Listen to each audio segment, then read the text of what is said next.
The movement tend to oppose to proliferation of dangerous technologies and weapons of mass destruction, in particular nuclear weapons and biological warfare. Moreover, many object to the export of weapons including handheld machine guns and grenades by leading economic nations to lesser developed nations. Some, like Cypre, have voiced special concern that artificial intelligence, molecular engineering, genetics, and proteomics have even more vast destructive potential. Thus, there is not only an intersection between peace movement and new ludities or primitivism, but also with the more mainstream technology critics, biz as the Green Parties, Greenpeace, and the ecology movement they are part of. It is one of several movements that led to the formation of the Green Party political associations in several democratic countries. Near the end of the 20th century, the peace movement has a very strong base in some countries.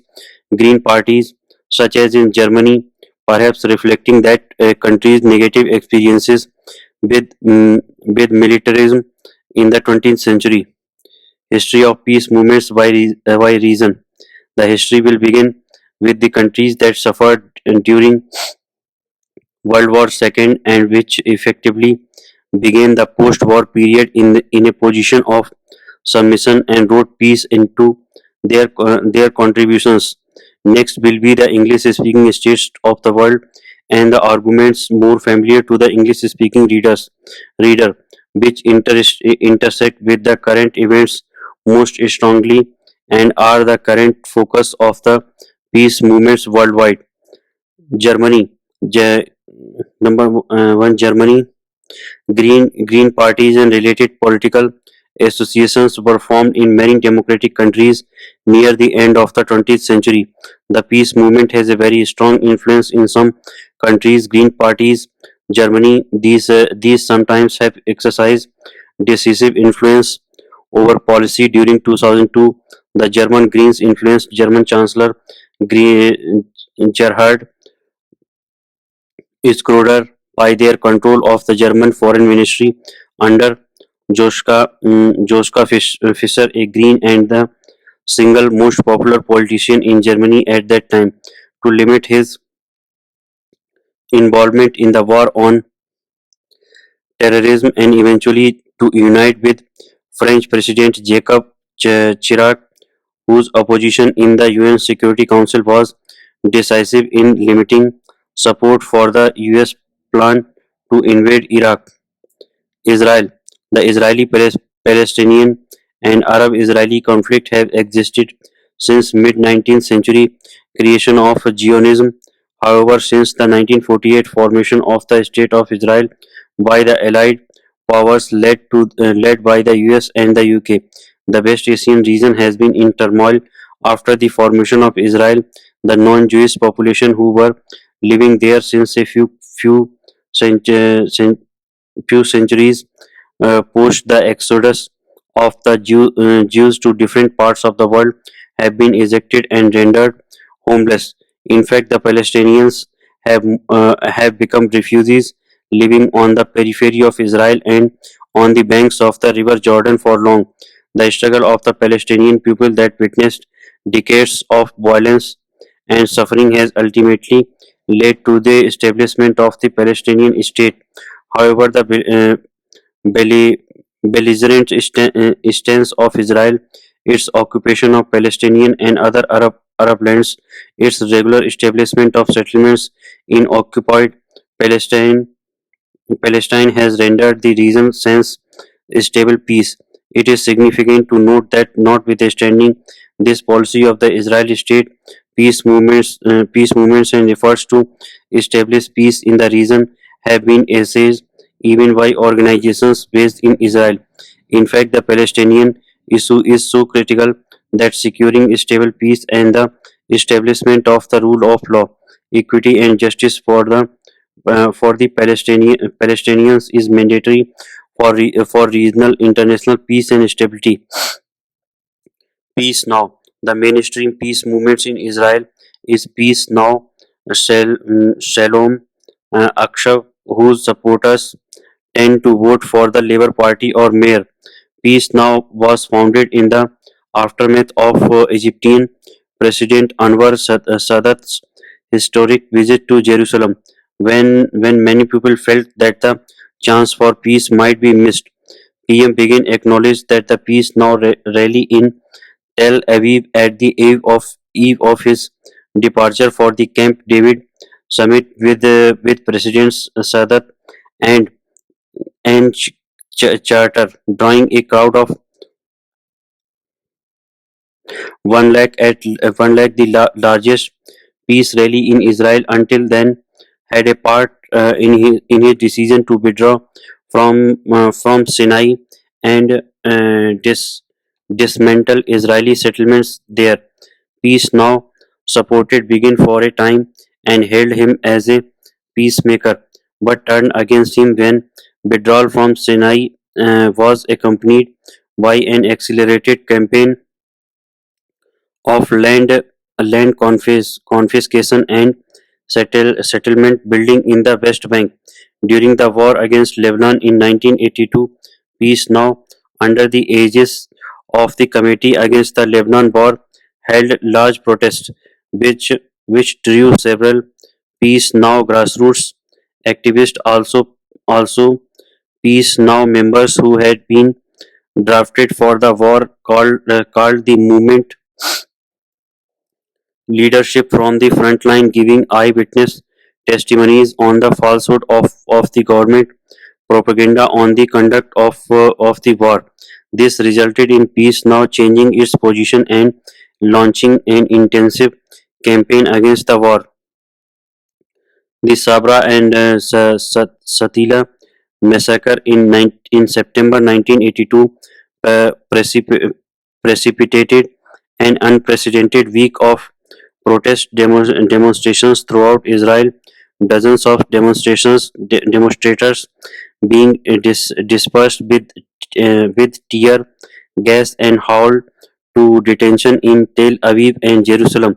It culminated with Peace Now's 4 lakh rally in Tel Aviv, the largest gathering of any kind in Israel's history up to then, which ultimately led to the establishment of the Kahan Judicial Commission of Inquiry, whose half a year of deliberations led to the impeachment of Defense Minister Ariel Sharon for indirect responsibility for the massacre.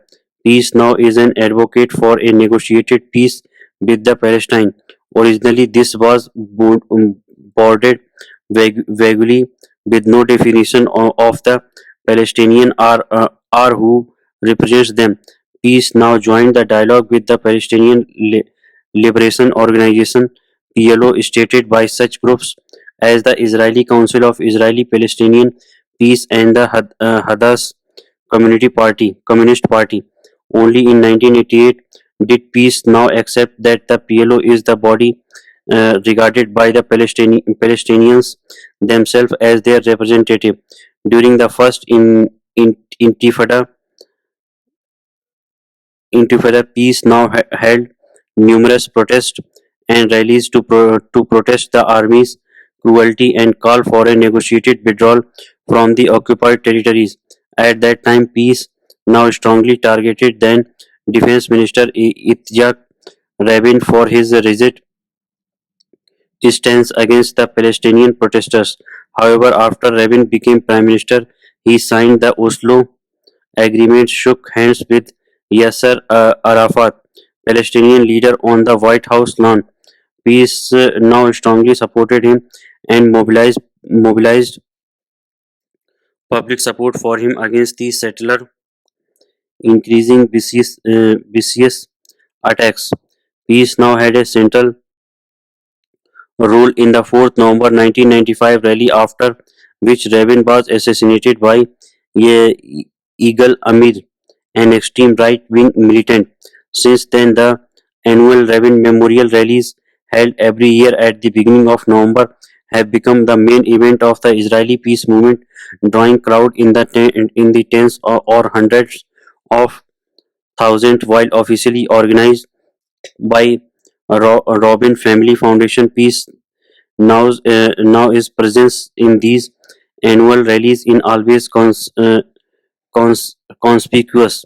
Nowadays, Peace Now is particularly known for its relentless struggle against the expansion of illegal settlement outposts on the West Bank. Dror Atkins, head of Peace Now settlement, which settlement watch is highly regarded for his meticulous work, and on one occasion was invited to testify before a U.S. Cong- uh, congressional committee as Washington D.C. Gush Shalom and the Israeli Council for Israeli Palestinian Peace. Gush Shalom, the Israeli peace bloc, is a radical movement to the left of Peace Now. In its present name and structure, Gush Shalom grew out of the Jewish Arab Committee against depo- deportations, which protested the deportation without trial of 415 Palestinian Islamic activists to Lebanon in December 1992, and erected a protestant in front of the Prime Minister's office for 2 months until the government con- consented to let the deportees return. Members then decided to continue as a general peace movement with a program strongly opposing the occupation and advocating the creation of an independent Palestine Palestine side by side with Israel uh, in its pre-1967 border, the Green Line, and with an undivided Jerusalem serving as the capital of both states, while existing under the name Gush Shalom only since 1972. This movement is in fact the lineal descendant of various groups, movements, and action committees, which espoused much the same program since 1967 and which occupied the same space on the political sense. In particular, Gush Shalom is the descendant of the Israeli Council for Israeli Palestinian Peace (ICIPEP), which was founded in 1975. The ICIPP founder included a group of dissidents from the Israeli establishment. Among them was Major General Mattiyahu Peled, who was member of the Israeli Defense Forces General Staff during the 1967 Six-Day War, and after being discharged from the army in 1969, turned increasingly in the direction of peace.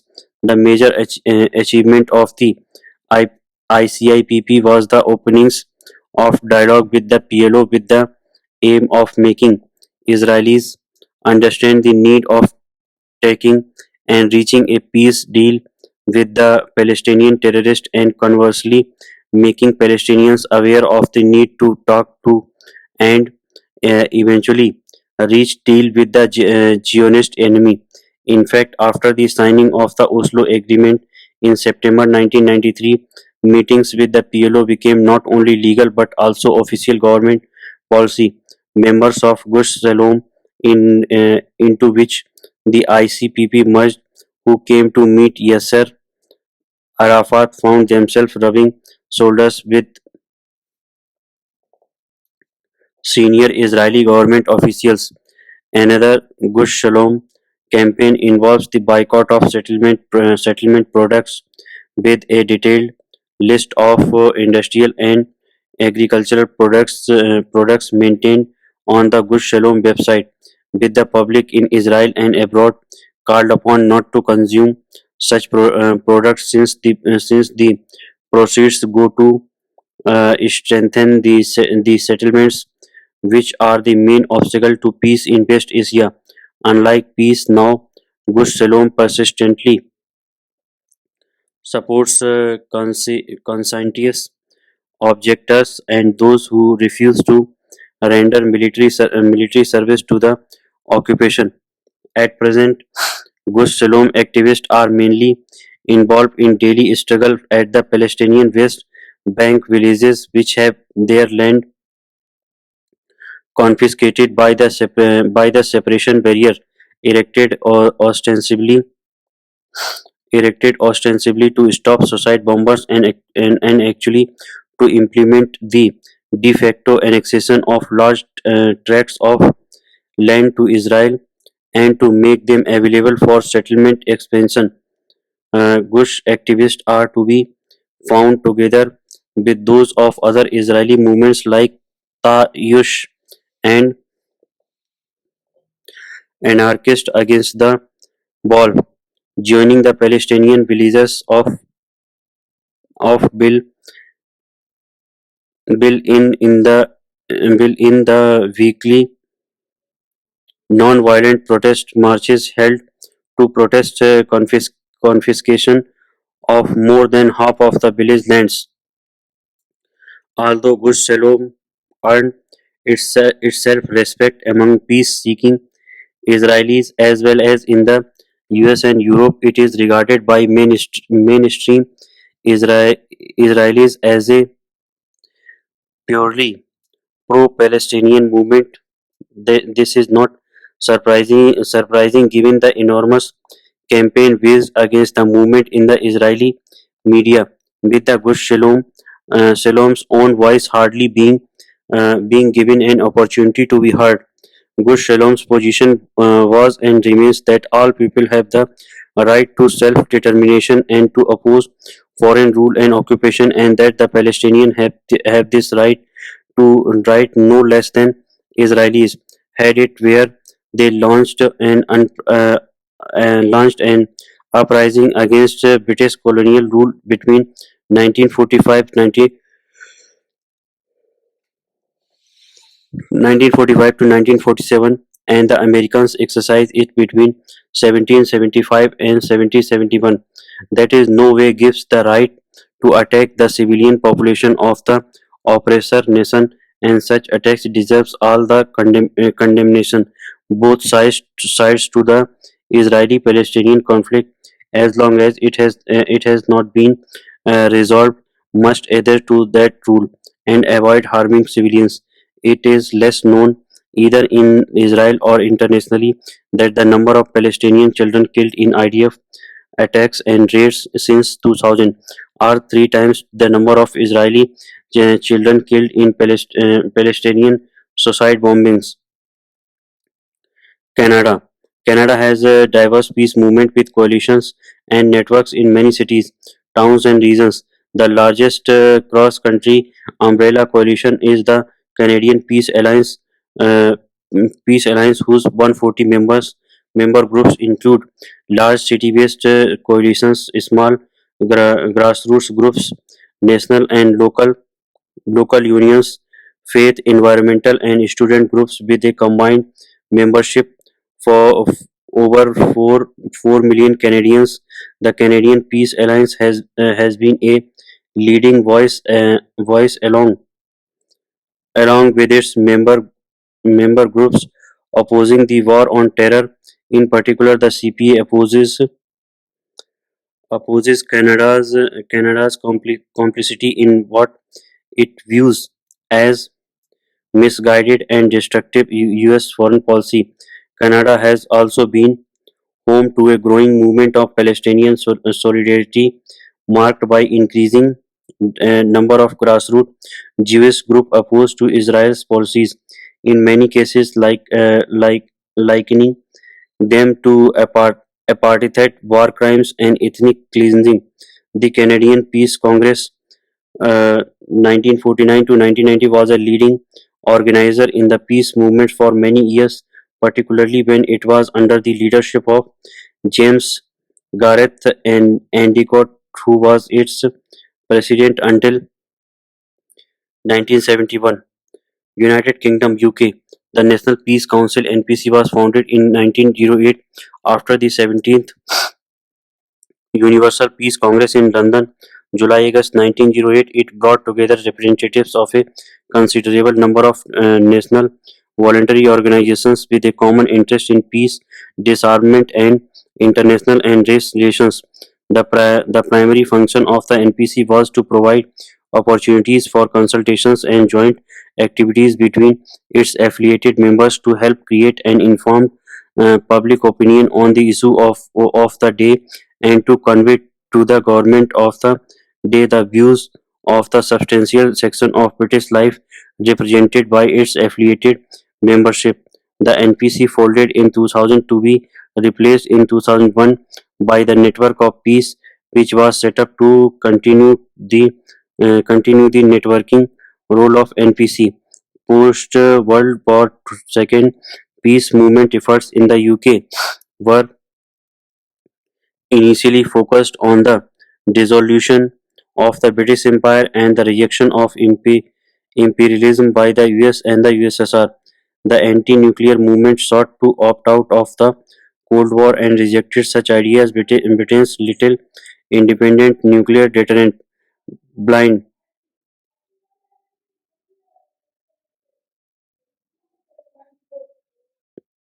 in part on the grounds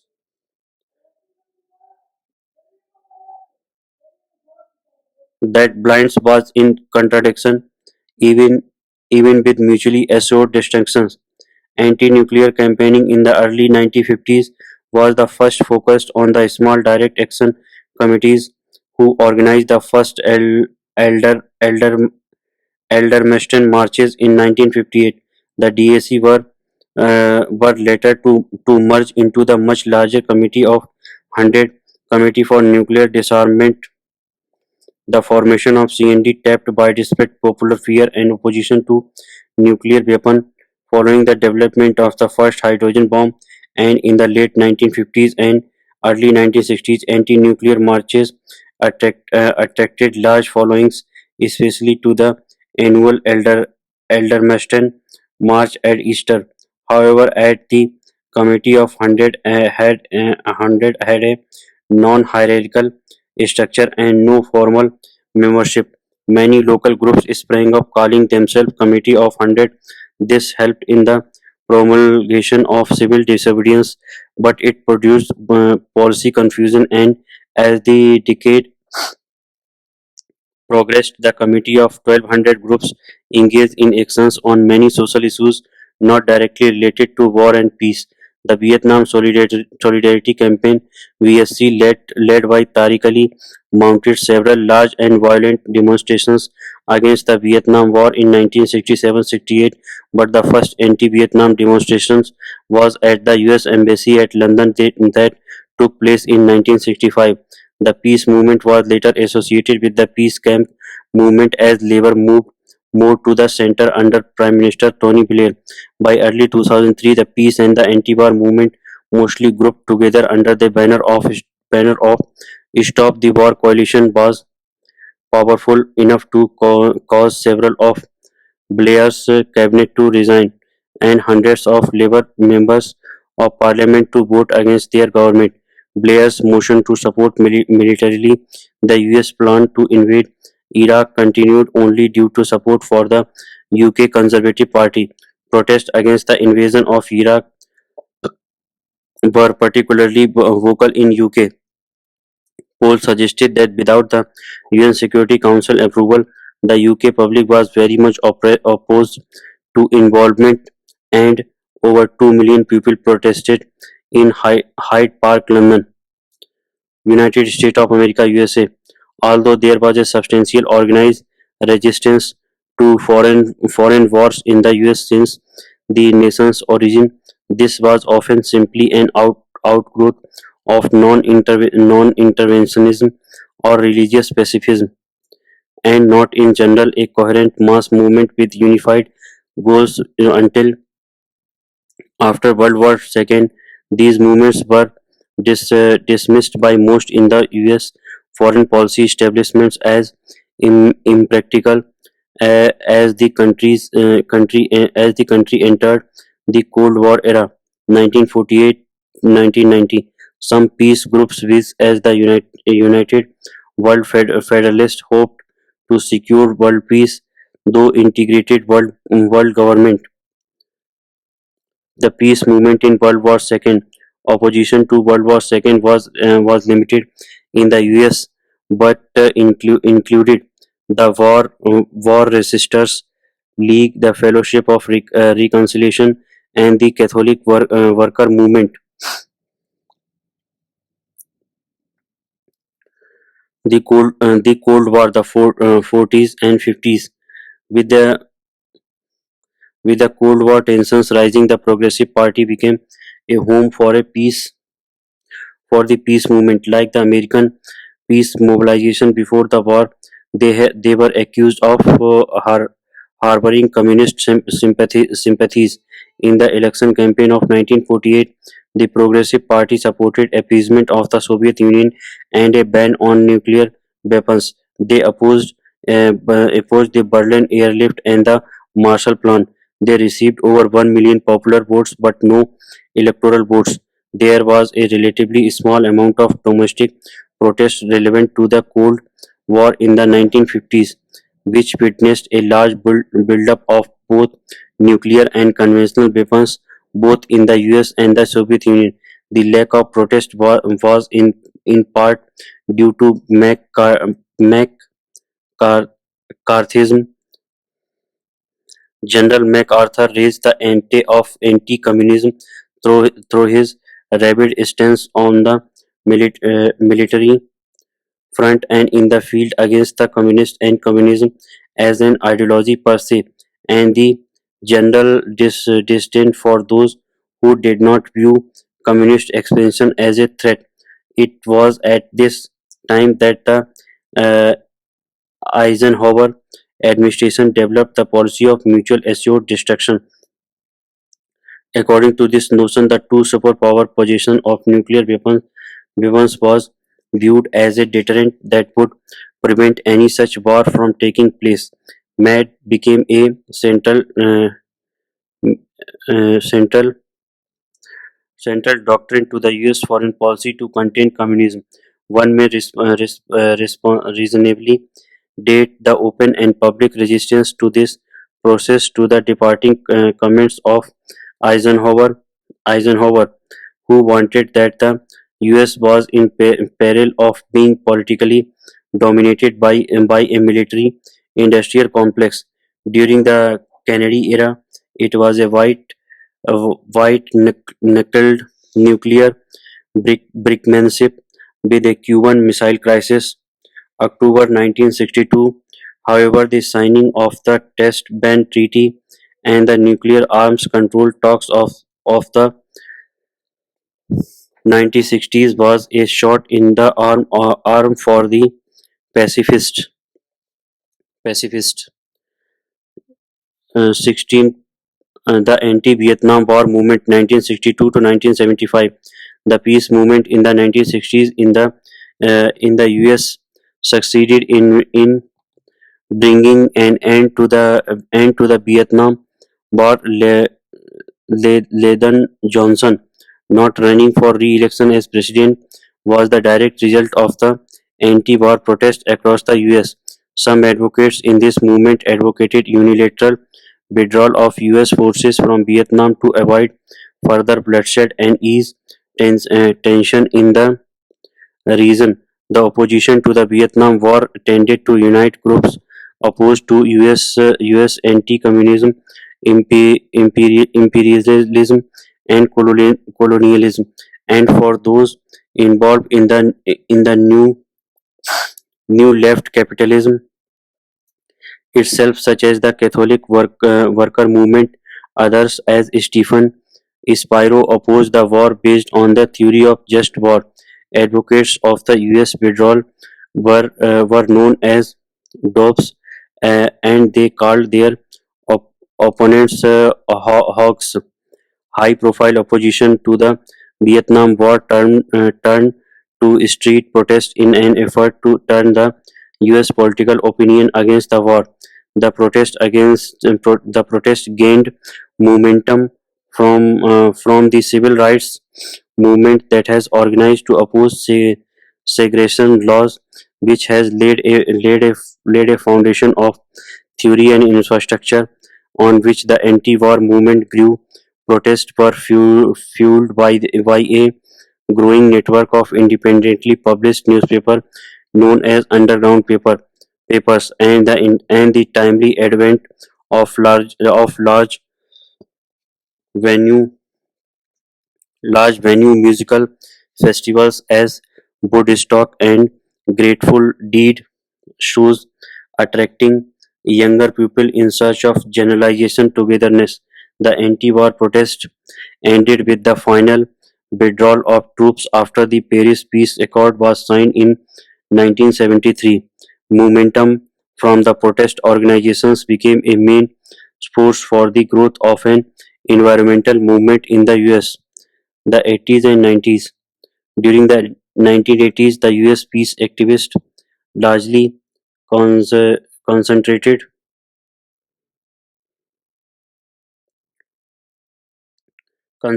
on slowing the superpower arms race in the hope that it would reduce the possibility of nuclear war between the US and the Soviet Union. As the Reagan administration accelerated military spending and adopted a tough stance vis-a-vis the Russians. The peace group, via nuclear freeze and beyond war, sought to educate the public on what they believed was the inherent risk and cost of such a policy.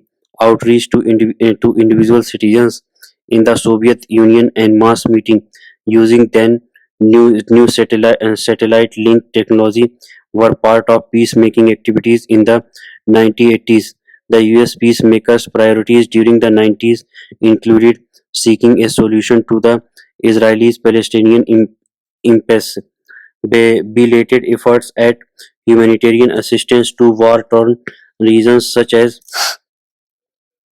Bosnia and Rwanda, and mitigating the harm caused by the UN section on Iraq. These sections up to 2003 led to the death of about 5 lakh children from fully preventable cases including common infections and malnutrition. The American peace activists brought medicine into Iraq in defense to US law in some cases, enduring heavy fines and imprisonment in retaliation. Some of the principal groups involved were Voices in the Wilderness and Fellowship of Reconciliation. The Iraq War. Before, during, and after the war in Iraq began, a concerted protest effort existed in the US in March 2003. Just before the US and British military invasion of Iraq, the protest mobilization called the World Says No to War led to as many as 5 lakh protesters in cities across the US. Since the occupation of Iraq, several protest organizations have persisted in the US against the US policies in Iraq.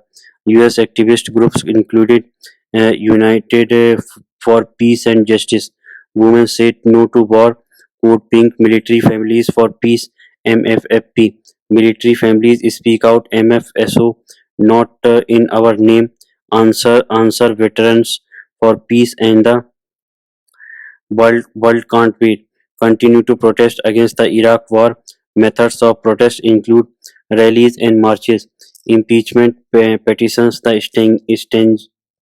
staging of a war crimes tribunal in New York to investigate crimes and allege abuses of power for the Bush administration, bringing Iraqi women to tour the US and tell their side of the story. Street theater and independent filmmaking, high profile appearances by anti war activists as Scott Ritter, Daher Jamal, resisting military recruiting on college campuses, withholding tax payment, letter writing to legislators, and newspaper blogging, music, and guerrilla theater. Independent media producers continue to broadcast, podcast, and web host programs about the movement against the Iraq War. The threat of military action against Iran. Beginning in 2005, opposition to military action against Iran started in the US and UK and elsewhere, including the creation of the Campaign Against Sanctions and Military Intervention in Iran.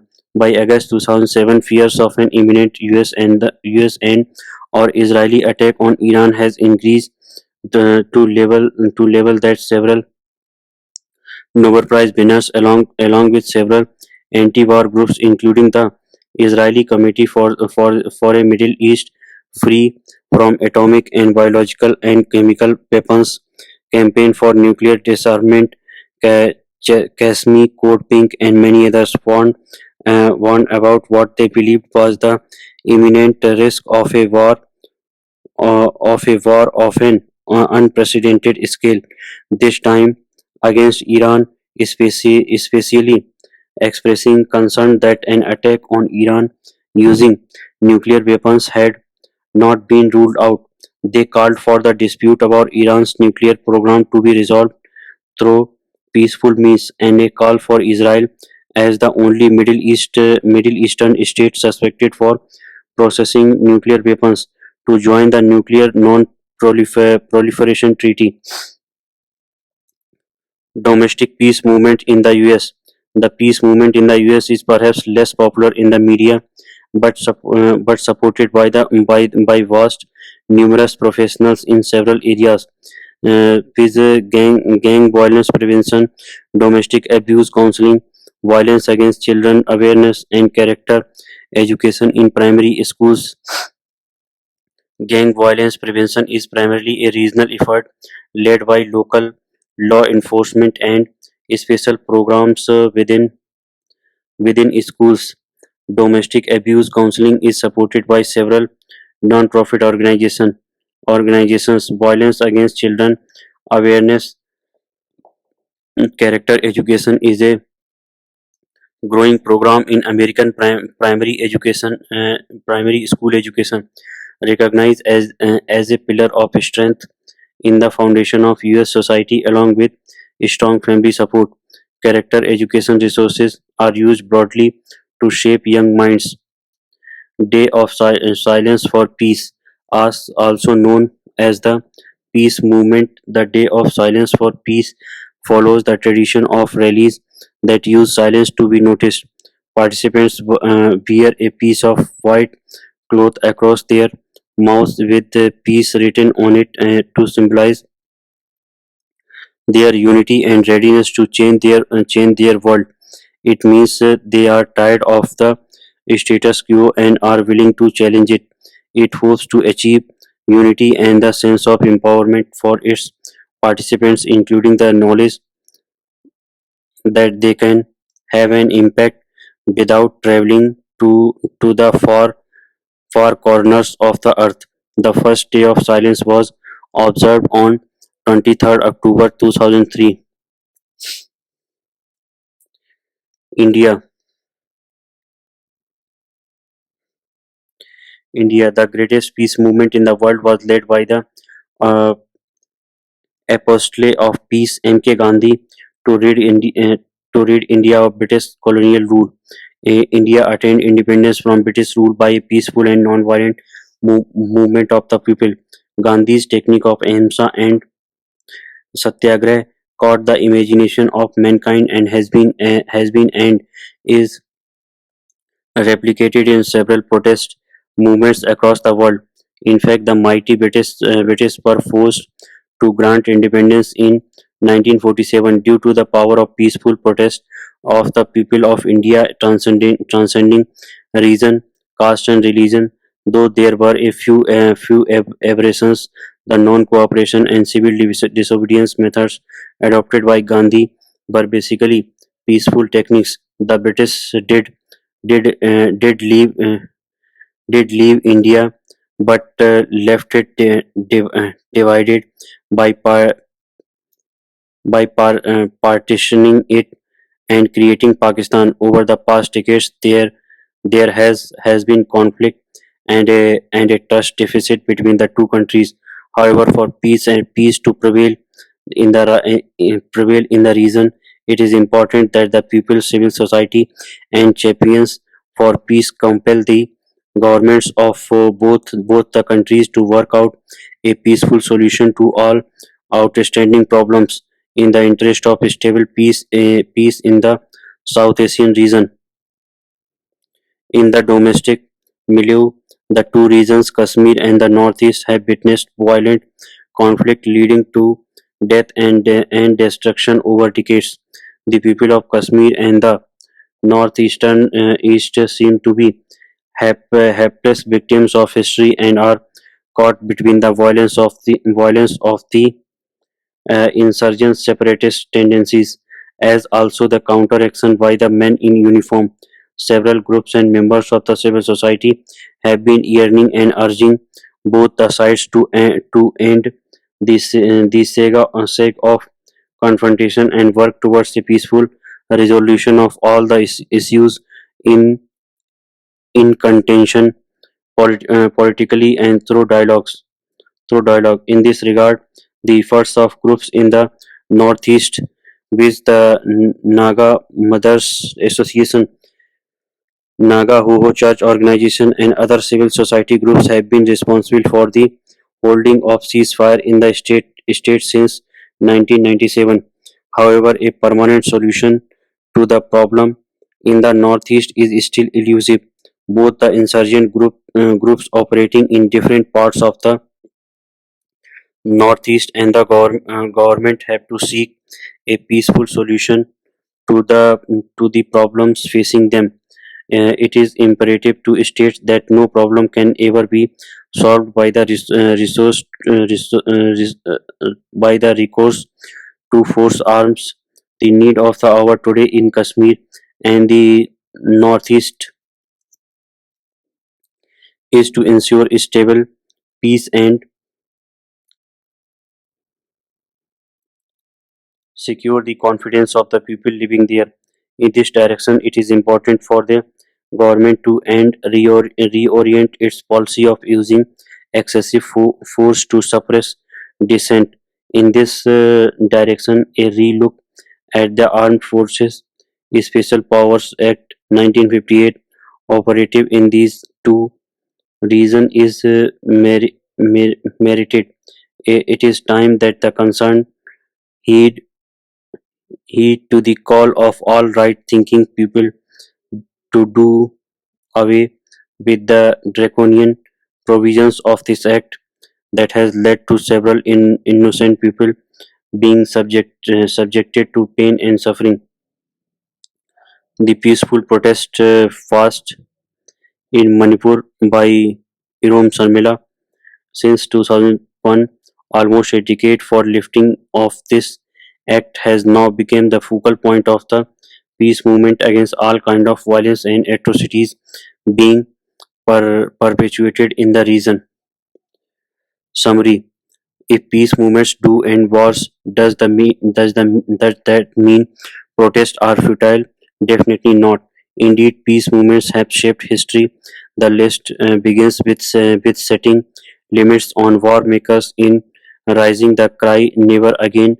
Peace organizations played an important role in bringing about the Geneva Conventions against the kind of chemical weapons used in the First World War, just as the campaign for nuclear disarmament helped ensure there would be no repeat of the slaughter at Hiroshima and Nagasaki. Peace activists helped create climate that led to a series of nuclear arms limitation treaties, beginning with the atmospheric test ban of 1963 and running through the strategic arms limitation treaties of the 1970s. Peace movements are also important in laying down demands for a just peace. They were especially powerful at the end of the two world war when diplomats were under strong pressure to create the world worthy of wartime sacrifice. Peace movements took seriously the extravagant promises of a world safe for democracy and deal for the new world, and they demanded a redemption of these places in industrial democracy, full employment, and racial equality.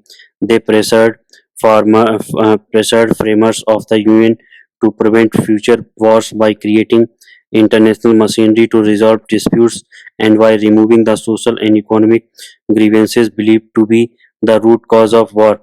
Peace movements are also important players in the struggle over the distribution of resources. The struggle over resources leads peace movements towards social justice. As Martin Luther King observed, peace is not the absence of conflict, it is the presence of justice. Of course, peace and justice movements are no more effective in ending social injustice than in ending wars, but they can be important weights in the social balance of power. What are the lessons for today? It seems unlikely that peace movement will stop the Iraq war anytime soon, let alone the permanent war on terror that started in Afghanistan and Iraq a few years ago and will expand to who knows where. Linkage between peace and economic justice would expand the ranks. At the very least, today's movement can do what peace movements have always done: claim the moral high ground by affirming life over death. Thank you.